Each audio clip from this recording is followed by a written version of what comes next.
দিয়ে গেলাম তোকে সংসার, তোর মারও মন ভরাইতে পারলাম না, তোদের মন ভরাইতে পারলাম না। থাক, সংসার চালাই দেখ কয়েকদিন কেমন লাগে। তোদের তো জীবনে কোনোদিন মন ভরাইতে পারলাম না, আর মনে হয় কোনোদিন পারবো না। যাই, আবার হয়তো 15 দিনের জন্য বাড়ির বাইরে থেকে আসি। পোলাপানের শিক্ষা হওয়া উচিত, সংসারটা চালাই দেখুক কতটা কষ্ট সংসার চালাইছে। না দোস্ত, আশিকের একটা ফোন দিই।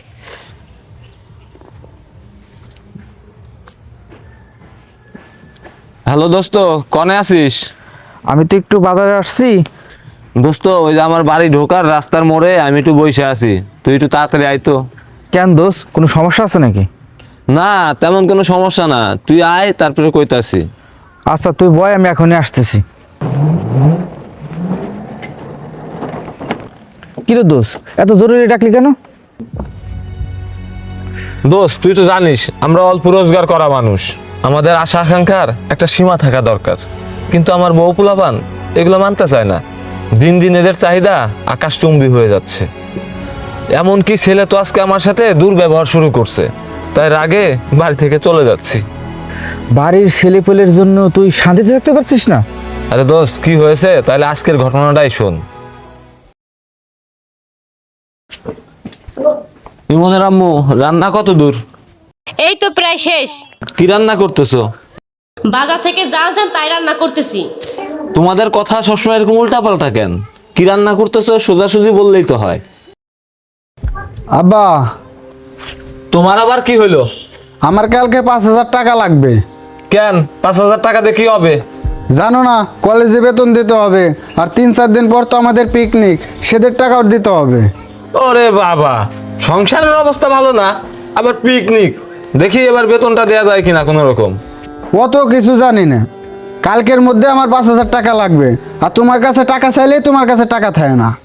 তুমি বললেই তো আর হবে না বাবা, 5-6 জন মানুষের সংসার কিভাবে চলায় আমি জানি সেটা। সব সময় সব আবদার মেটানো সম্ভব না, তোমরা একদিন সংসার চালায় দেখো কেমন লাগে। তুমি এমনভাবে কথা বলতেছো মনে হচ্ছে তুমি না থাকলে সংসারই চলবে না। ঠিক আছে বাবা, তাহলে তোরাই সংসার চালা, আমার তো টাকা দেওয়ার ক্ষমতা নাই। যাও যাও, কোয়ানে যাবে যাও, তুমি না থাকলে মনে হয় আমরা না খেয়ে মরবো। ঠিক আছে, তোরা এবার সংসার সামলা, আমি চললাম। যাও যাও, তোমার যেদিকে দু চোখ যায় সেদিকে চলে যাও, তোমার ছাড়াও আমরা সংসার চালাতে পারবো। তুই ক দোস্ত, তাহলে এখন আমি কি করব? আমি আশেপাশে কোনো জায়গায় কাজ খুঁজে দিন 15 বাড়ির বাইরে থাকবো, ছেলে পেলের একটু অভিজ্ঞতা হোক সংসার কি জিনিস। আমি শুধু তোকে বলে গেলাম, তুই আমার বাড়ির দিকে একটু খেয়াল রাখিস। ছেলে পেলে তো, ওরা যেন খাওয়ার কষ্ট না পায় দোস্ত। আচ্ছা দোষ, আমি খেয়াল রাখবো, তুই যেখানে যাস আমার কাছে ঠিকানাটা দিয়ে যাস। আচ্ছা ঠিক আছে, আমি তোর সাথে ফোনে যোগাযোগ রাখবানে, তাহলে আমি গেলাম দোস্ত। আচ্ছা ঠিক আছে।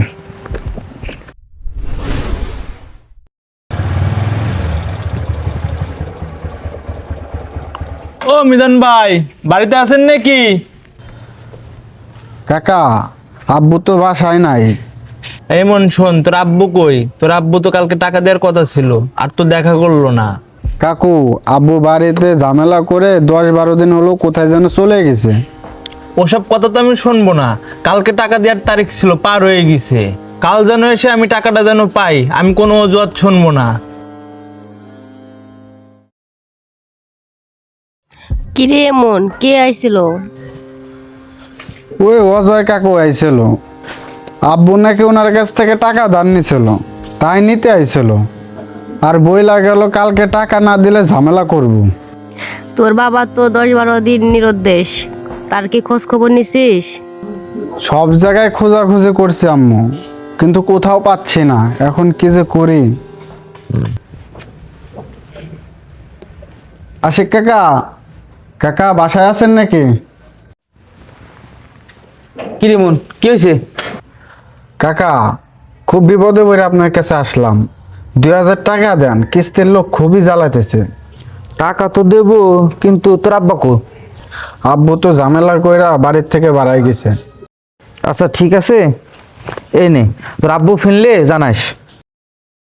আচ্ছা ঠিক আছে কাকা। ভাইয়া ভাইয়া আব্বুর কি কোনো খোঁজ পাইছো? না রে মনে পাই নেই। ভাইয়া ভাইয়া কালকে স্কুলের ফি বাবদ 200 টাকা দিতে হবে। আমার কাছে তো 100 টাকাও নাই রে মনে। আচ্ছা তুই যা, আমি দেখতেছি। ইমন, ঘরে তো চাউলও নাই রে মনি। এখন আমি বুঝতে পারতেছি আম্মু, আব্বু কতটা কষ্ট করে আমাদের সংসারটা চালাতো। আমরা না বুঝে তার উপর শুধু চাপ দিতাম। আজ 15 দিনই বুঝে গেছি সংসার চালানোটা কতটা কষ্টকর। আব্বু কতটা কষ্ট করে আমাদের মুখে খাবার তুলে দিত। আব্বু এবার ফিরে আসলে আব্বুর সাথে কখনো এরকম ব্যবহার আর করবো না। কোনো দিন টাকার জন্য আর চাপ দেবো না। ইমন, তুই একটা কাজ কর, তোর আশিক কাকুর কাছে যা, সে যদি তোর আব্বুর কোনো খোঁজ এনে দিতে পারে। ঠিক আছে আম্মু, আমি গেলাম। কে মনি, তুই কি মনে করে? কাকা, আমি আর সংসার চালাবার পারতেছি না। আমার খুব ভুল হয়ে গেছে। আপনি কি আব্বুর কোনো খোঁজ জানেন? জানলে আব্বুরে ফিরাই আনেন। ইমন, বাপ মানে বড় বৃক্ষ, যার আছে সে বোঝে না, আর যার নাই সে বোঝে।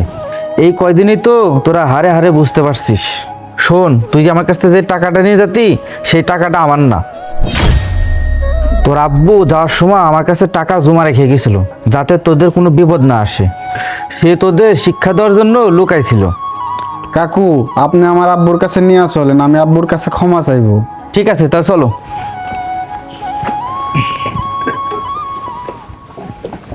ইমন, ওই যে তোর আব্বু।